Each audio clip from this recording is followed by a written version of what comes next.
আসসালামু আলাইকুম ওয়া রাহমাতুল্লাহি ওয়া বারাকাতুহু।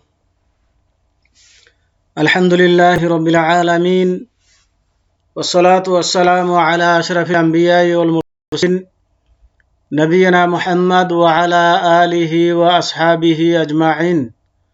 আম্মা বা'দ। সম্মানিত ছাত্র ভাইরা, আমি এখন ক্লাস 2 এর তাওহীদের ক্লাস আরম্ভ করছি। বিষয় হচ্ছে তাকদীর বা ভাগ্যের প্রতি ঈমান।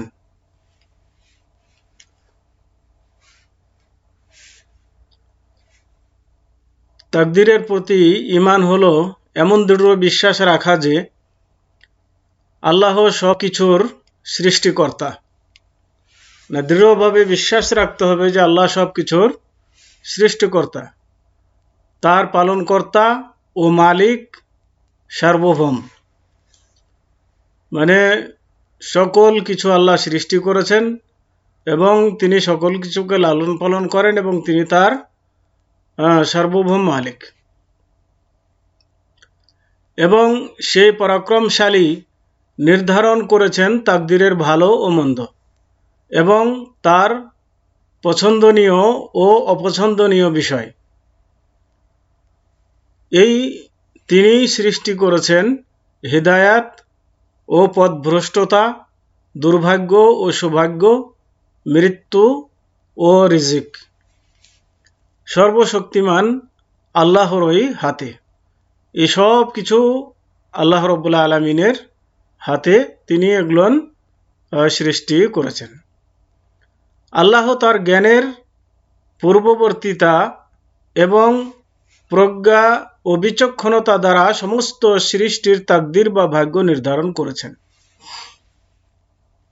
আল্লাহ রাব্বুল আলামিন সকল জিনিসের ভাগ্য নির্ধারণ করাটা প্রমাণ করে যে আল্লাহ রাব্বুল আলামিন সৃষ্টির আগে এবং পরে যা কিছু হয়েছে বা হবে সব কিছু তিনি অবগত আছেন, বিধায় তিনি তাকদীর নির্ধারণ করতে সক্ষম। অতএব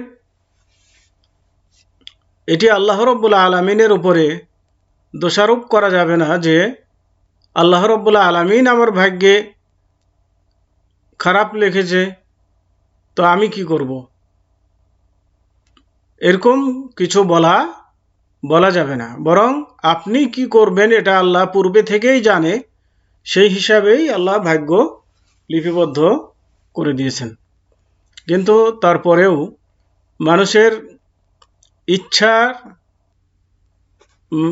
কিছু ইচ্ছার সুযোগও আল্লাহ রাব্বুল আলামিন কাজে কর্মের মধ্যে রেখেছেন বা দিয়েছেন, যা মানুষ ইচ্ছা করলে করতে পারে। এবার আসুন, তাকদীরের প্রতি ঈমান আনার অধীনে 4টি বিষয় অন্তর্ভুক্ত। মানে তাকদীরের প্রতি ঈমান আনলে 4টি বিষয় আপনাকে বিশ্বাস করতে হবে। প্রথম হলো এ বিশ্বাস রাখা যে আল্লাহ বিশ্বের প্রতিটি বস্তু সম্পর্কে পুরোপুরি ও সবিস্তারে চিরন্তন ও চিরকালের জন্য জ্ঞান রাখেন, তা আল্লাহর কর্ম হোক বা তার বান্দার কর্ম সম্পর্কিত হোক। তাহলে আমাদেরকে বিশ্বাস রাখতে হবে যে বিশ্বের প্রতিটি বস্তু সম্পর্কে আল্লাহ রাব্বুল আলামিন পুরাপুরিভাবে, বিস্তারিতভাবে এবং চিরকালের জন্য তিনি জ্ঞান রাখেন। আল্লাহ তাআলার কর্ম হোক বা বান্দার কর্ম হোক, সবগুলোই আল্লাহ রাব্বুল আলামিন অবগত আছেন, এই বিশ্বাস আমাদেরকে রাখতে হবে। দ্বিতীয় হলো এ বিশ্বাস রাখা যে আল্লাহ তাকদীরকে লাউহে মাহফুজে লিখে রেখেছেন। এটা বিশ্বাস করতে হবে। তাকদীর লাউহে, প্রত্যেক ব্যক্তির ভাগ্য লেখা আছে লাউহে মাহফুজে। তাকদীরের এই দুটি বিষয়ে আল্লাহ বলেন, এই দুটি বিষয় সম্পর্কে আল্লাহ বলছেন, আলাম তা'লাম আন্নাল্লাহা ইয়া'লামু মা ফিস সামাই ওয়াল আরদি ইন্না যালিকা ফি কিতাবিন ইন্না যালিকা আলাল্লাহি ইয়াসির। অর্থাৎ তুমি কি জানো না যে আকাশ ও পৃথিবীতে যা কিছু রয়েছে আল্লাহ তা অবগত আছেন। এসবই লিপিবদ্ধ আছে এক কিতাবে। অবশ্যই এটি আল্লাহর নিকট সহজ। মানে এই লিপিবদ্ধ করাটা আল্লাহর নিকটে সহজ। এটা কোনো দুরূহ ব্যাপার নয় আল্লাহর নিকটে। সূরা হজ 70 নম্বর। তৃতীয়, তাকদীরের উপরে বিশ্বাস রাখার অধীনে যে বিষয়টি অন্তর্ভুক্ত সেটি হচ্ছে এ বিশ্বাস রাখা যে সমস্ত সৃষ্টি জগৎ কেবল আল্লাহরই ইচ্ছাধীন। তার মানে যত সৃষ্টিকুল আছে সবাই আল্লাহর ইচ্ছা ছাড়া কিছু করতে পারবে না। মানে সবাই আল্লাহর ইচ্ছার অধীনে আছে। তার মানে কোনো ব্যক্তি এটা বলতে পারবে না যে আল্লাহ আমার ব্যাপারে কোনো ক্ষমতা রাখে না, এরকম কথা বলার অধিকার কারো নাই। মানে কোনো ব্যক্তিকে যদি আল্লাহ রাব্বুল আলামিন কিছু করার স্বাধীনতা দেয় তবেই সে কিছু করতে পারবে, বা তাকে যদি তার ইচ্ছার উপরে আল্লাহ ছেড়ে দেন তাহলেই সে কিছু করতে পারবে। আর যদি আল্লাহ ইচ্ছা করেন তাহলে তাকে ধরতেও পারবেন, তাকে শায়েস্তা করতে পারবেন। অতএব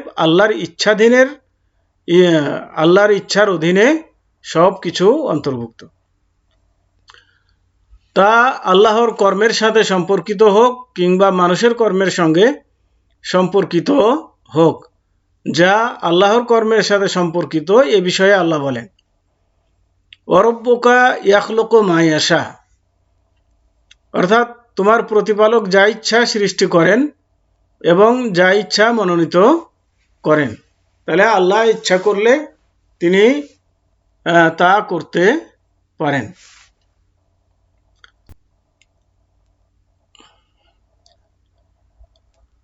সৃষ্টিকুলের কর্মের সঙ্গে সম্পর্কিত এ সম্পর্কে আল্লাহ বলেন, ওয়ালাউ শাআ আল্লাহু লাসাল্লাতাহুম আলাইকুম ফালাকাতালুকুম, আল্লাহ যদি ইচ্ছা করতেন তবে তাদেরকে তোমাদের উপরে অবশ্যই ক্ষমতা দিতেন ও তারা নিশ্চয়ই তোমাদের সঙ্গে যুদ্ধ করত। সূরা নিসা 90 নম্বর আয়াত। তাহলে এখানে যে আল্লাহ রাব্বুল আলামিন কাউকে যদি ক্ষমতা দেন তাহলে সে ক্ষমতা পেয়ে থাকে। চতুর্থ যে বিষয়টি আমাদেরকে তাকদীর সম্পর্কে বিশ্বাস রাখতে হবে সেটি হচ্ছে এই বিশ্বাস রাখা যে সকল প্রাণী তার বৈশিষ্ট্যে ও নড়াচড়া ও গতিবিধিতে এর সাথে যা কিছু সম্পর্কিত সবই আল্লাহর মাখলুক বা সৃষ্টি। আল্লাহ পাক ইরশাদ করেন, আল্লাহ খালিকু কুল্লি শাইইন ওয়া হুয়া আলা কুল্লি শাইইন ওয়াকিল, অর্থাৎ আল্লাহ সব কিছুর স্রষ্টা এবং তিনি সব কিছুর কর্মবিধায়ক। সূরা জুমার 62 নম্বর আয়াত।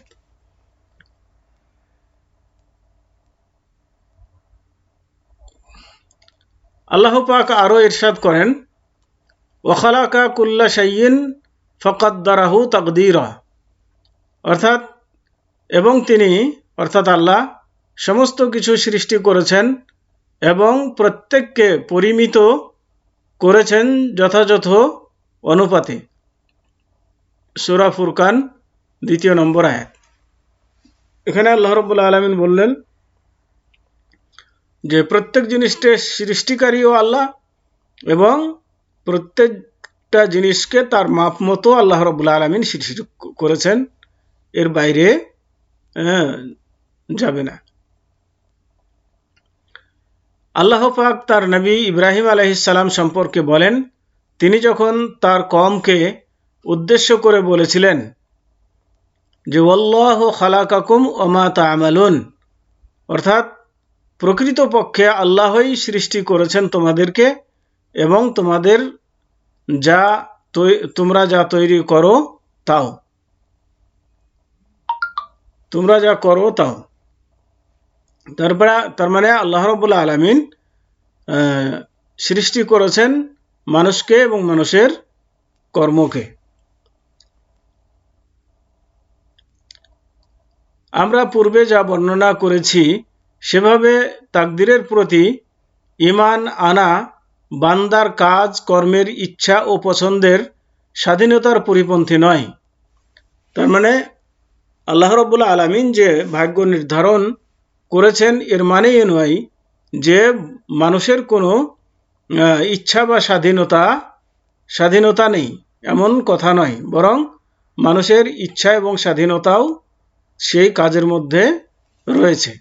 কারণ প্রকৃতপক্ষে শরীয়তের দলিল ও বাস্তবতা বান্দার ইচ্ছার প্রমাণ করে। যেমন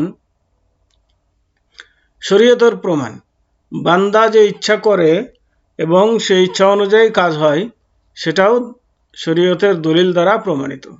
যেমন আল্লাহ তাআলা বান্দার স্বাধীন ইচ্ছা সম্পর্কে ইরশাদ করেন যে যালিকাল ইয়াউমুল হাক্ক ফামান শাআ আত্তাখাযা ইলা রাব্বিহি মাআবা, অর্থাৎ এ দিবস সুনিশ্চিত, অতএব যার অভিরুচি সে তার প্রতিপালকের শরণাপন্ন হোক।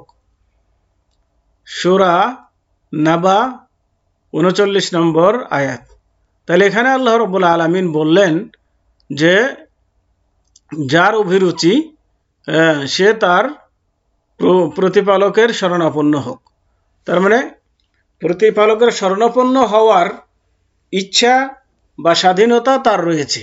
সে ইচ্ছা করলে তার প্রতিপালকের শরণাপন্ন হতে পারে, ইচ্ছা না করলে নাও হতে পারে।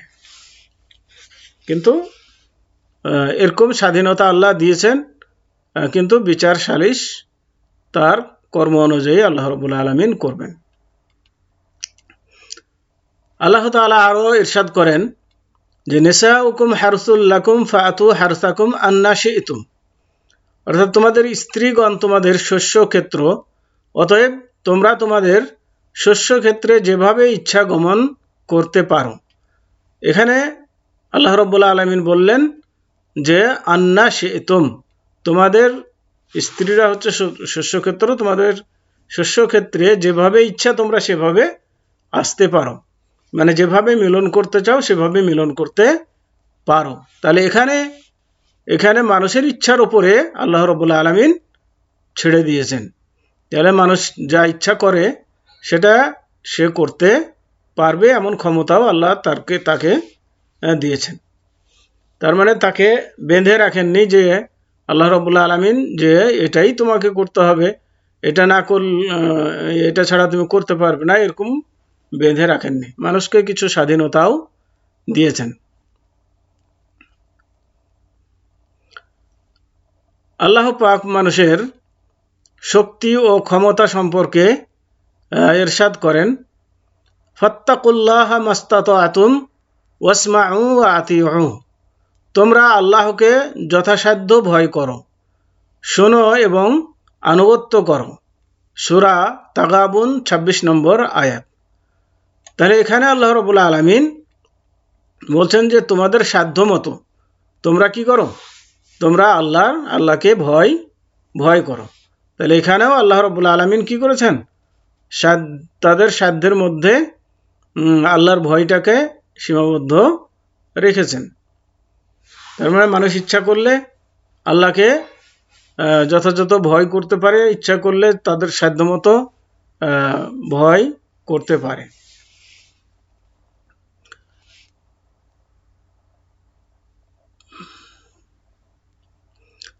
আল্লাহ তাআলা আরো বলেন যে লা ইউকাল্লিফুল্লাহু নাফসান ইল্লা উসআহা লাহা মা কাসাবাত ওয়া আলাইহা মাকতাসাবাত, অর্থাৎ কোনো ব্যক্তিকে আল্লাহ তার সাধ্যের অতিরিক্ত কর্তব্য পালনে বাধ্য করেন না, কারণ সে যা ভালো উপার্জন করে তা তারই জন্যে এবং সে যা মন্দ উপার্জন করেছে তা তারই উপর।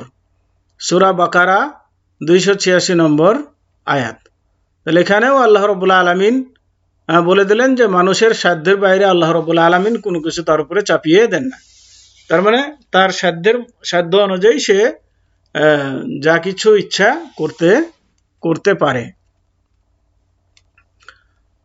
তাহলে এই আলোচনাগুলো থেকে আমরা যেগুলো বুঝলাম যে আল্লাহ রাব্বুল আলামিন তাকদীর বা ভাগ্য নির্ধারণ করলেও তারও কিছু ইচ্ছা স্বাধীন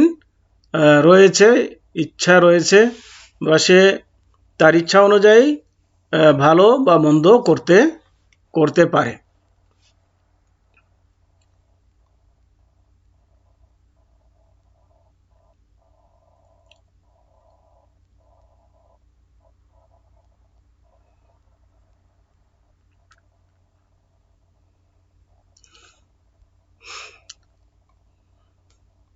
তো আজকে এ পর্যন্তই। ওসল্লাল্লাহু আলা নবিয়িনা মুহাম্মদ ওয়া আলা আলিহি ওয়া আসহাবিহি ওয়া বারিক ওয়া সাল্লাম। আসসালামু আলাইকুম ওয়া রাহমাতুল্লাহি ওয়া বারাকাতুহু। ছাত্র ভাইদের প্রতি অনুরোধ রাখবো যে তাকদীরের বিষয়টা একটু ভালো করে বোঝার জন্য চেষ্টা করবেন, কারণ এই ব্যাপারে, তাকদীরের ব্যাপারে অনেক মানুষ ভুল বুঝে থাকে বা ভুল সিদ্ধান্ত নিয়ে থাকে। এই তাকদীরকে নিয়ে নিজের মন মতো বোঝার চেষ্টা করলে পথভ্রষ্ট হওয়ার সম্ভাবনা রয়েছে। অতএব কোরআন হাদিস মোতাবেক আমাদেরকে তাকদীরের প্রতি ঈমান বা বিশ্বাস রাখতে হবে।